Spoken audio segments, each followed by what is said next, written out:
The word pathetic is commonly used by English speakers to describe someone as weak or helpless in a negative way. As a result, nobody wants to be seen as pathetic. And we usually dislike those who are. So, what exactly defines a pathetic person? And what can we do to not be like that? The teachings of ancient Stoicism might have answers to these questions.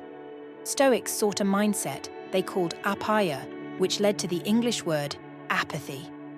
This state was crucial for living in tune with nature, which they saw as the ultimate goal and virtue. Unlike the modern negative interpretation of apathy as emotional detachment, the Stoic apatha refers to not being controlled by strong emotions. In Stoicism, to be apathetic means to be free from the turmoil of passions, achieving a state of emotional peace. Conversely, what does being pathetic entail? This video examines the nature of patheticness, its detrimental effects, and how Stoicism can guide us away from it. A common misconception about Stoicism is the belief that it promotes eradicating all emotions to become completely apathetic, lacking in emotion, interest, and enthusiasm. This view overlooks the fact that emotions are intrinsic to the human experience. Something we all encounter throughout our lives. To suppress emotions entirely would be to suppress our very humanity, which isn't a wise approach. Ancient Stoics, as evidenced in Seneca's Of Anger and other texts, were actually deeply concerned with emotions, understanding their potentially destructive nature, but not advocating for their complete removal. For instance, Aulus Gus in the Attic Nights describes a philosopher who showed fear in a storm, citing Epicurus to explain that while the wise might initially react to sudden fears, they soon reject these feelings, understanding that they are not inherently something to fear. The fifth book of Epictetus's Discourses is unfortunately lost, but the existing passages indicate that Epicurus distinguished between passions and proto-emotions. Proto-emotions are immediate involuntary reactions to initial stimuli. The problem isn't with these proto-emotions themselves, but in how we react to them. For example, a Stoic sage who catches her husband cheating might initially react with shock or tears. However, her disciplined mind quickly reassesses the situation from a rational standpoint, realizing there's no justifiable reason to be upset. Seneca elaborates on this in his Book of Anger, where he explains the subtle distinction between mere emotions and deeper passions. He notes that passions are not simply about feeling a response to external events, but rather about yielding to these feelings and allowing them to dictate our actions if we act on what Seneca termed chance promptings, or immediate emotional responses, to triggering events we're indulging in, irrational thinking or going beyond reason. As Stoics would say, expecting things to occur as we wish, rather than as they naturally do, is a denial of life's reality. Take the example of a woman upset over her husband's infidelity. She might think this shouldn't have happened to me, but infidelity is a common occurrence.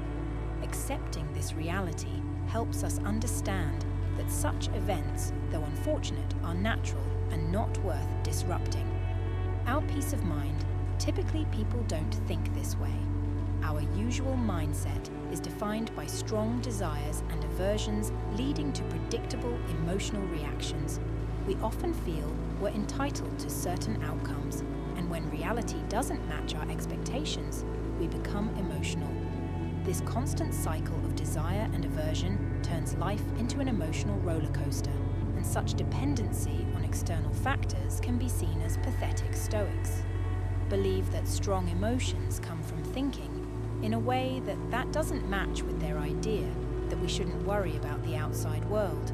What should we worry about? Things we can control, like what we want, think, like dislike, and decide. It's not what happens around us that changes how we feel, but how we think about it. If we let outside things control how we feel, we get caught up in these emotions. This means we worry about things we can't change and lose control over ourselves. Stoics talk about four main emotions: sadness, fear, wanting too much, and being too happy. The first one, sadness, happens when we think what's happening now is really bad and shouldn't be happening according to Stoics. Nothing outside US is really good or bad. It's just how we think about it. This is why different people feel different about the same thing. For example, the philosopher Epicurus was in a lot of pain but still stayed happy. Fear is the second emotion Stoics talk about. It's when we worry about things that might happen in the future, things we think will be bad. But like with distress, it's our thoughts that make these future events seem bad, not the events themselves. Fear is different from distress because it's about what might happen, not what's happening now. We get anxious about the future, which can make us miss out on things and not do what we should. Seneca said something like, "We're more scared by our thoughts than by what actually happens." The third emotion is lust, which is wanting things we might get in the future too much. When we're caught up in lust, we're focused on something we can't control if we don't get what we want. We feel let down. Seneca said that being lost in drink and lust is one of the worst ways to live. The fourth emotion the Stoics talk about is delight or pleasure. Delight is when we really enjoy something happening now because we think it's great. It's similar to how distress relates to fear. If we like something a lot, we'll want it again when it's not there, which can lead to cravings or even addiction. This desire for more and more can stop us from being calm and happy.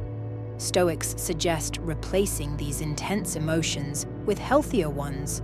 For example, instead of wanting too much lust, we can simply hope, wish for things. Instead of delight, we can feel joy. And instead of fear, we can be cautious. There's no good replacement for distress. These healthier emotions are more reasonable and don't take over our lives. Like we can hope to be healthy, but not get too upset if we get sick. Better yet, we can hope to be strong enough to handle sickness if it comes to stop. Passions from starting ancient Stoic teachings suggest focusing on accepting fate. Epicurus advises us to not insist on things happening the way we want, but to accept them as they happen. If we do this, we'll be happy with whatever comes our way. We won't crave what we don't have or dislike what we do get this way. Passions can't take hold. Why want or fear anything if we're happy with what we have? Why be upset if we don't mind things being different, and why be overly happy about one thing if everything is fine? In short, we calm our passions by not expecting too much from the world and not trying to avoid things. Epictetus's simple advice is to deal with the world calmly and without overdoing it. He compares life to a banquet. If something good comes your way, enjoy it, but don't reach for what's not yours, or get upset over what you miss. This applies to family, money, and status too. Enjoy them as they come without fuss. Resisting the urge to go after every tempting thing isn't easy.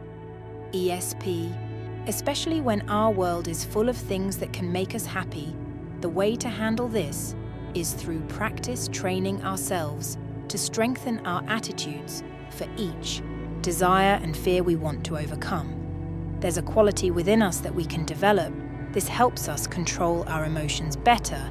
When we face things that make us want too much, we can use self-control. When we face tough times, we can be optimistic. Look for the good in the situation and be strong when we're scared or trying to avoid something. We need to be brave. And when dealing with people who aren't nice or understanding, we should be compassionate. Thanks for watching.